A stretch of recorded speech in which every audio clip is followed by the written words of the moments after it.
सकते डॉक्टर रविराज। आप सबका नमस्कार। पहले तो मैं आप सबको धन्यवाद करना चाहूँगी कि आपने मुझे इस मंच पे बुलाया, और ये पहली बार है जो मैं इस तरीके के किसी एसोसिएशन के से जुड़ी हूँ और मतलब आई हूँ। इसके पहले जल्दी हम लोग का कैंप, मैं ट्रांसफ्यूजन मेडिसिन ब्लड बैंक को भी बिलोंग करती हूँ, तो हम लोग का जल्दी कॉलेज में कैंप लगता है और हॉस्पिटल्स हो गए। इस तरीके के किसान कल्याण संघ में मैं पहली बार आई हूँ, तो ये मेरा पहला एक्सपीरियंस है, तो मुझे बहुत ही अच्छा लगा यहाँ पे आके। तो जैसे कि आपने बात की मधुमेह दिवस, तो पहली बात तो मैं ये बताना चाहूँगी कि आज के विश्व में मधुमेह दिवस नहीं है, ये 14 नवंबर को होता है। ये हर साल 14 नवंबर को मनाया जाता है। आपको पता होगा कि मधुमेह में कौन सा इंजेक्शन दिया जाता है? इंसुलिन, है ना। तो इंसुलिन जिन्होंने भी डिस्कवर किया था, जो आविष्कार किया था, उनके जन्मदिन के उपलक्ष्य में हर साल 14 नवंबर को ये मनाया जाता है। और मधुमेह, जैसे कि यहाँ पे बैठे सभी लोगों ने कहा कि ये घर घर की बीमारी हो गई है, आजकल इतना कॉमन हो गया है, तो मेरे ख्याल से आप लोग को बिल्कुल इसके बारे में पता होगा क्या है, मतलब इसके क्या लक्षण है, कितने प्रकार की होती है। तो मैं आपको एजुकेट करूँ, इससे ज़्यादा अच्छा होगा कि आप मुझसे सवाल पूछें, आपके जो डाउट है वो पूछें कि क्या आपको उसमें डाउट है। आप एजुकेट करें। मैं एजुकेट करूँ करने के। अच्छा, ठीक है। और तो ये मधुमेह जो है वो मेनली दो तरीके की, ठीक है। एक तो टाइप 1, टाइप 2। तो टाइप 1 जो होती है, इसको डायबिटीज़ भी कहते हैं, आप सब जानते हैं, शुगर डायबिटीज़, है ना। तो जो टाइप 1 होती है ये जनरली बच्चों में पाई जाती है, मतलब जो बहुत ही कम उम्र से शुरू हो जाती है, 8, 9, 10 साल से ही अगर शुरू हो गई, वो टाइप 1 होती है। और टाइप 2 जो होती है ये बड़ी एज में होती है, जो 40-45 के बाद जो जल्दी डायबिटीज शुरू होती है, ये टाइप 2 वाली होती है। और भारत में कौन सी है टाइप 1, टाइप 2, मेरे ख्याल से आप अच्छी तरीके से जानते हैं। यहाँ पे टाइप 2 ही जाता है ना, मतलब आप बहुत, हाँ, टाइप 2 डायबिटीज ही यहाँ पे जाता है। बहुत ज़्यादा बच्चों को यहाँ पे नहीं हो रहा है इस समय, क्योंकि बच्चों में मोटापा इतना बढ़ गया है कि बच्चों को भी हो रहा है, लेकिन जनरली जो है ये टाइप 2 डायबिटीज बहुत ज़्यादा है टाइप 1 से।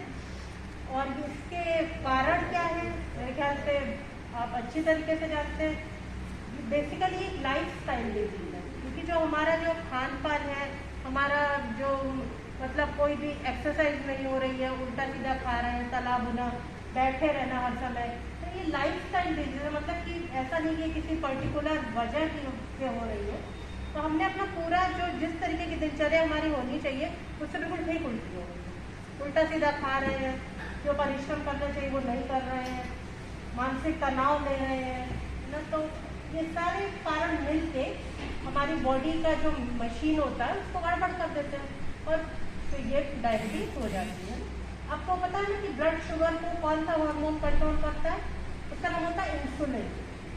तो दो तरीके से डायबिटीज होगी, या तो इंसुलिन जो है बॉडी में बनना कम हो जाए, तब हमारी टाइप 1 होती है कि जो हार्मोन जो शुगर को कंट्रोल करता है वो बन ही नहीं रहा है, टाइप 1 हो गया। एक बन तो रहा है लेकिन हमारी बॉडी पे वो काम ही नहीं कर पा रहा, ये टाइप 2 हो गया, रेजिस्टेंस हो गया, है ना।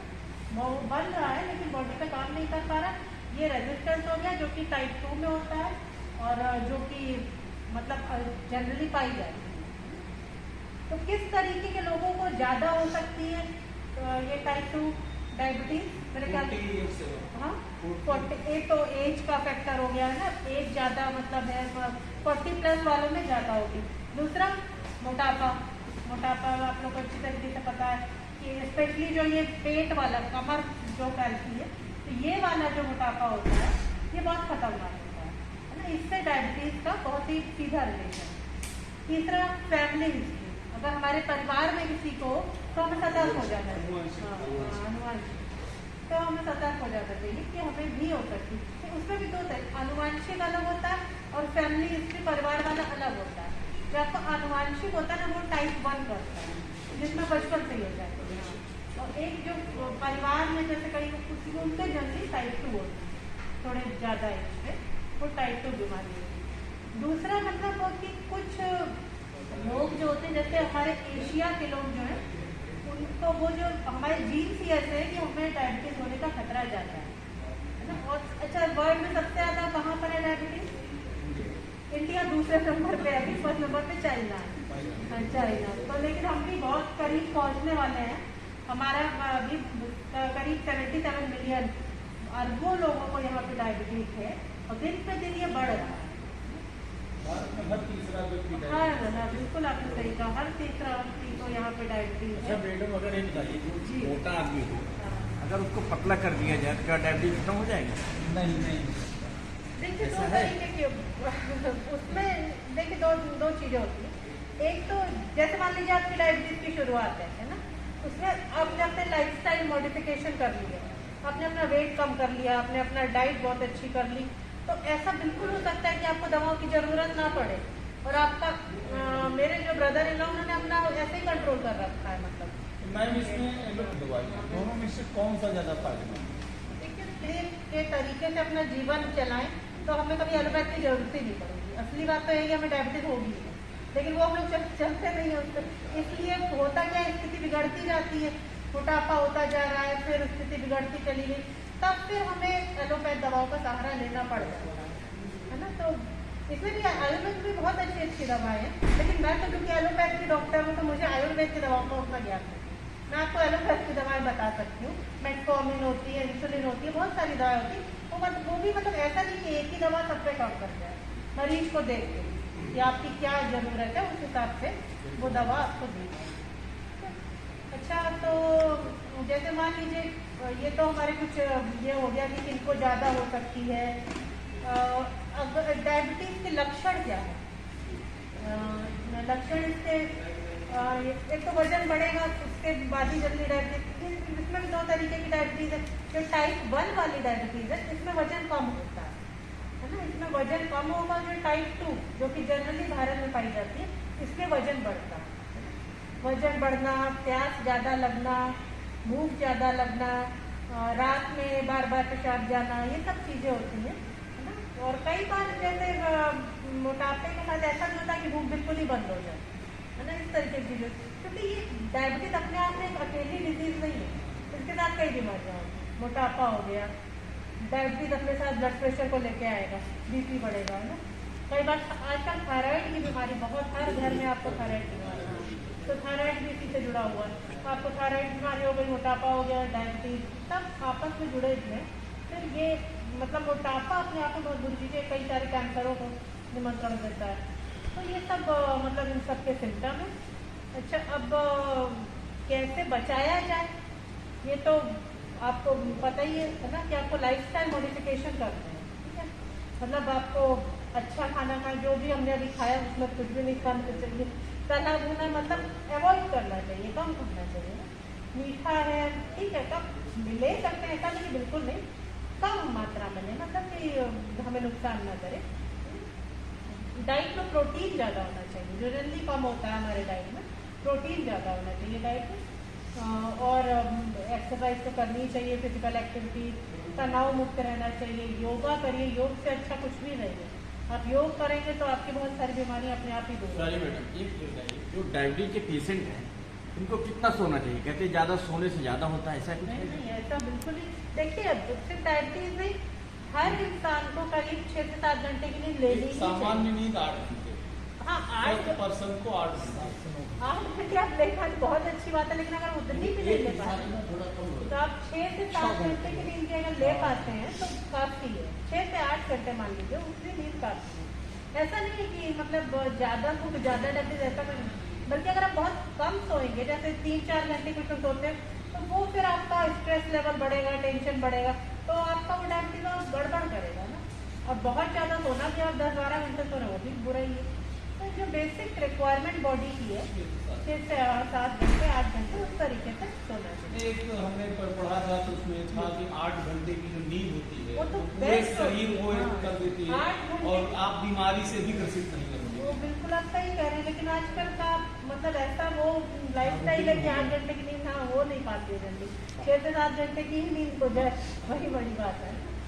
ठीक है। अच्छा मान लीजिए हो ही गई डायबिटीज, तब क्या करना है? एक तो पहली बात, दवाएं सब सही समय पे लें, दवाएं रेगुलर लें। इसमें क्योंकि इसमें सबसे ज़्यादा डायबिटीज ऐसा नहीं कि ब्लड शुगर बढ़ गया ठीक है उसे हम दवा खा रहे हैं कंट्रोल नहीं।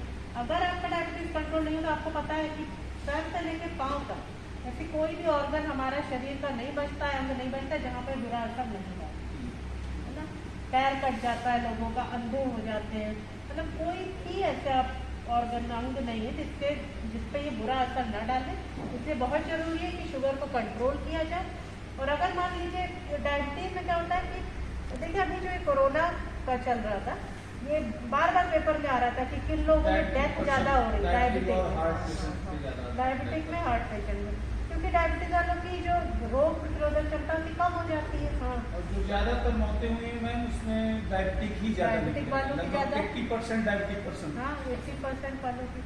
और एक और जैसे कोई भी स्ट्रेस होता है ना बॉडी में, जैसे कई लोग ऐसे थे जिनका ब्लड शुगर बिल्कुल सही था, तो जैसे ही उनका कोरोना हुआ एकदम ब्लड शुगर बढ़ गया। तो कभी भी इस तरीके की कंडीशन होती है ना, कभी ब्लड शुगर एकदम बढ़ जाता है। तो इसको आप अपना कंट्रोल रखिए, तो दवाएं बिल्कुल सही समय पर लीजिए। और अगर इस तरीके की कोई भी जैसे मतलब आप दवा ले रहे हैं लेकिन फिर भी कहीं तो सड़न हो रही है तो बिल्कुल तुरंत डॉक्टर को दिखाएं, है ना। क्योंकि डायबिटिक केयर भी अपने आप में बहुत ज़रूरी चीज़ है कि उसको प्रॉपर केयर की जाए, क्योंकि आपकी बॉडी की क्षमता तो कम है लड़ने की, तो आपको उसमें प्रॉपर दवाई की जरूरत है। वरना ये कंडीशन भी आ सकती है कि पैर काटना पड़ जाए, हाथ काटना पड़ जाए, तो इसलिए उसका मतलब प्रॉपर कंट्रोल बहुत जरूरी है। शुगर लो भी हो जाता है, शुगर लो भी हो जाता है, ये भी बहुत जरूरी सबसे ज्यादा खतरनाक वो तो मतलब आपकी तुरंत ही डेथ हो जाएगी उसमें, है ना। वो तो एक ऐसी चीज़ है, हाइपोग्लाइसीमिया बहुत ही बुरी चीज़ होती है। नॉर्मल किस लेवल के बाद हम कहते हैं शुगर डायबिटिक? फास्टिंग होता है और एक खाने के बाद वाली पोस्ट पैंडियल। हाँ, तो फास्टिंग वाली जनरली 100 के अंदर होनी चाहिए और पोस्ट पैंडियल वाली खाने के बाद 2 घंटे बाद करीब मतलब 200 के अंदर होनी ही चाहिए। तो ये एक मोटा मोटा हाँ मैंने आपको बता दिया। अच्छा मैम, जैसे कोई फर्स्ट लेडी हूँ और उनको एकाएक डायबिटीज़ हो जाए और डायबिटीज़ होने के बाद उनका शरीर दुबला होना शुरू हो जाए, ये क्या सिम्टम है, किसका क्या मतलब है? मतलब एक तो टाइप 1 में मैंने बताया जी। तो टाइप 1 डायबिटीज होती है, उसमें जनरली कम हो जाता है वजन, वेट कम होता है इसमें, है ना। और टाइप 2 में जनरली ये नहीं होता है, वेट बढ़ता ही है। तो अगर मतलब वो उनको इस तरीके से कि उनको भूख कम लग रही है या और कोई बीमारी है, तो इसमें आपको फिर पूरा चेकअप कराना पड़ेगा ना कि इनको क्या दिक्कत है जिसकी वजह से इनका वजन कम होता जा रहा है। जैसे कभी कभी क्या होता है कि एक मीटर आता है, ग्लूकोमीटर आता है, उसमें भी जांच करवाए हम, और उसके बाद पैथोलॉजी में भी ये जांच करवाए, तो दोनों में लगभग 5 या 10 ग्राम का डिफरेंट आता है। पर 500 के ऊपर अगर 500 मिलीग्राम के ऊपर अगर पहुंच गया है शुगर लेवल, तो कहते हैं कि ऐसे में आदमी की डेथ हो जाती है। और वो ऐसे पोजीशन में भी अगर आदमी एकदम फिट फाट रहे, वर्क करता रहे, चलता फिरता रहे, तो ये क्या मतलब होता है कि लेवल तो हाई के ऊपर चला गया? देखिए वो तो उस समय जहाँ आपके शरीर की जब तक क्षमता है, प्रतिरोध जो है वो इम्यूनिटी जो जब तक स्ट्रांग है तब तक उसको जो है कवर कर रहे हैं। जब वो कमजोर हो जाएगा तो इसमें रिकवरी रेट तो ज्यादा हो जाना चाहिए। फिर जैसे मेडिसिन ले रहे हैं, अगर इम्यूनिटी अच्छी है, मेडिसिन यूज कर रहे हैं, तो शुगर लेवल का जो रिकवरी रेट है वो बढ़ जाना चाहिए, पर ये बढ़ता भी नहीं, ये उतने पे ही टिका रहता है। नहीं 500 नहीं है, 250, 300, कभी 500। जरूर उनको कुछ ना कुछ उनकी दवा में चेंजेस होने चाहिए, पर 250 शुगर मतलब अच्छी चीज नहीं है, मतलब ज्यादा ही है।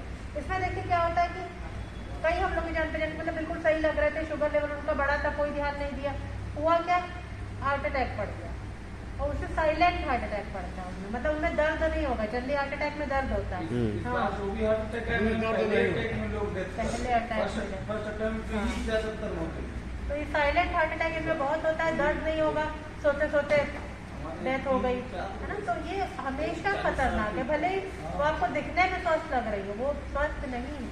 अगर उनका ब्लड शुगर पोस्ट पैंडियल खाने के बाद वाला 200 से और फास्टिंग 100 से ऊपर है, तो ये बिल्कुल चिंता की विषय है और इसको सही कराना चाहिए।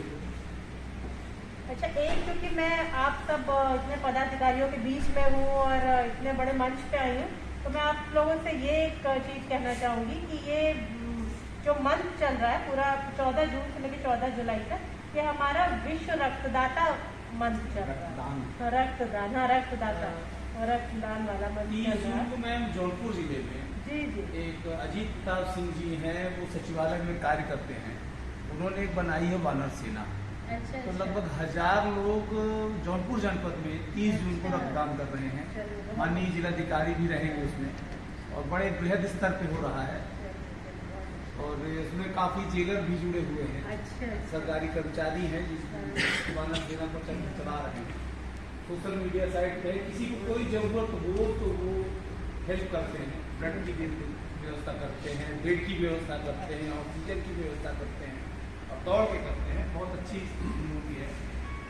मैं यहाँ पे आपसे ये कहना चाहूँगी कि मतलब हम लोग के जो कैंप होते हैं, ब्लड डोनेशन कैंप, ये कॉलेज वाले बच्चे तो बहुत देते हैं, जो क्योंकि आप लोग का गांव वाली जनता से आप लोग का डेली का मिलना जुलना होगा, है ना। पहली बात, वो लोग कैंप भी वहाँ नहीं होने देते, तो होता भी है, तो वो एक बार हुआ भी है, तो 1-2 ब्लड हमें मिला, मतलब उनको में जागरूकता नहीं है। हाँ, जागरूकता नहीं। तो इस चीज़ को कैसे करें आप, मतलब हमारे साथ हमें इसको बताएं तो हम वहाँ पे जाके उनको अवेयर करें। ये खाली प्रयागराज में ही आप लोग कर सकते हैं कि बाहर भी कर सकते हैं? हमारा जो प्रयागराज मंडल है उसमें जो भी है, जौनपुर आता हाँ, आता है। नहीं, वाराणसी मंडल में आता है। वाराणसी मंडल। प्रतापगढ़ प्रतापगढ़ प्रयागराज में, प्रतापगढ़ कौशाम्बी। कौशाम्बी